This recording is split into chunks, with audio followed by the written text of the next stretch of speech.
Good evening, everyone. Thank you so much for tuning in to my small, humble channel once again. My name is Brian, aka Doodleman. And today I want to talk about Kim Jung-gi, one of my biggest inspiration, who actually inspired me to grab a pencil and start doodling.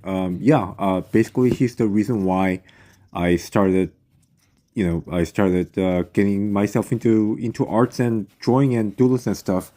As you can see right now, I'm trying to emulate one of his masterful work. I don't think there's any name for this piece that he did, but I'm probably gonna butcher it anyway with my not so great talent. But I'll just try to do my best and try to learn his technique. Even though I've been the first time that I came across his drawing, or rather his live drawing show. For those of you who are familiar with Kim Jong-il's work, he's really well known for something called live drawing, where he just basically stands in one place at this huge piece of paper up on a wall, where he just kind of draws something, this masterful like concept arts or the environmental arts or the comics and the mangas and wherever. There he just does this amazing work without using any sort of reference whatsoever. He just basically brings out this image from his memory, from based on his observations that he had from whatever the experience that he had with whatever the movies or the mangas or the comics that he has watched and he has read. Back in 2019, I think it was like month of March or April.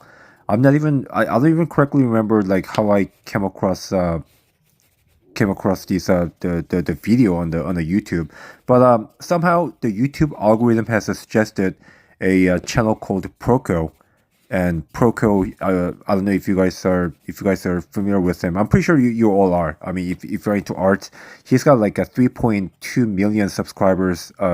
He's actually the biggest art YouTuber in the United States right now. So he basically invited Kim Jong-gi to his office and having this talk with him, and just ask him like what does he do, like how is he able to do all this without using a single page of a reference, being able to draw all these like big the screen of pictures without any using any reference. That's how I first came across his artwork. Basically, he's a live drawing. Unfortunately, he passed away about like 2 years ago due to his the medical condition, which kind of happened like abruptly when he was performing one of his live drawing show in France, I think. So unfortunately, he's not with us anymore. But I guess that his work, and that his art teaching still lives on, and I'm just still even now since 2019 until even now in 2025 trying to find the ways to try to teach myself and how to be like him, not exactly like him, but just try to follow his footsteps and just learn all these like different drawing methods such as Bridgman method, Raleigh method, as well as Loomis method, and both Frank Riley and the Loomis are actually former students of George Bridgman. So I'm just trying to find the ways to interpret Kim Jong-il's drawing by using this three drawing methods that I just mentioned. So as you can see, even when I'm drawing or using a reference to try to copy one of Kim Jong-il's work, you still see that I'm really struggling right now due to my lack of fundamentals, which really should have I should have really studied back in 2019 when I first started teaching myself how to draw. This while I was copying one of Kim Jong-il's work, it was a painful reminder that I still lack the fundamentals such as like drawing this simple shape, like simple shapes such as cubes and the triangles and the cubes and the circles that needs to be done correctly in order for me to tackle into this more complicated drawing. But without these fundamentals, as you can see, the drawing is already falling apart like here and there. All these other small pieces that I'm drawing right now on this big picture are kind of misaligned here and there. I'm not sure if you can see it, but yeah, I mean, if you're a professional artist who's been doing this for a while, you could probably just you can tell just by looking at my drawing that a lot of things are not in place. Yeah, so a lot of misaligned forms, and I'm not really doing this. I should be really doing this within the perspective grid as well as compositions and all these like the what do you call it foreshortening as well.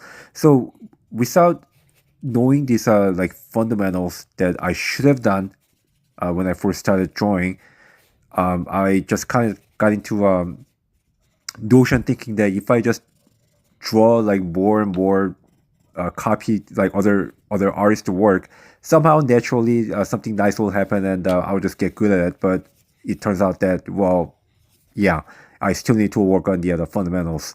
So yeah, start from next video, what I'm gonna do is I'm gonna try to work on the fundamentals all the way from the beginning.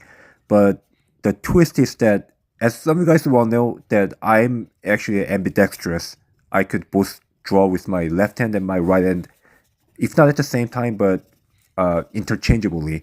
Like, yeah, at some moments I'll be drawing with my right hand, and I'll be switching back to my left hand to help support my right hand. So yeah, that's usually what I do. There's a whole story behind it. Like, I was really like forced to become a ambidextrous. It wasn't my choice. It wasn't the choice that I wanted to be, but due to my the injury that I suffered back in like 2018 on my right wrist, it wasn't anything serious, but still pretty serious to the point that it was becoming really uncomfortable for me to writing letters or doing simple drawings with my right hand. So I was kind of like forced to train my left hand while I was still teaching myself how to draw.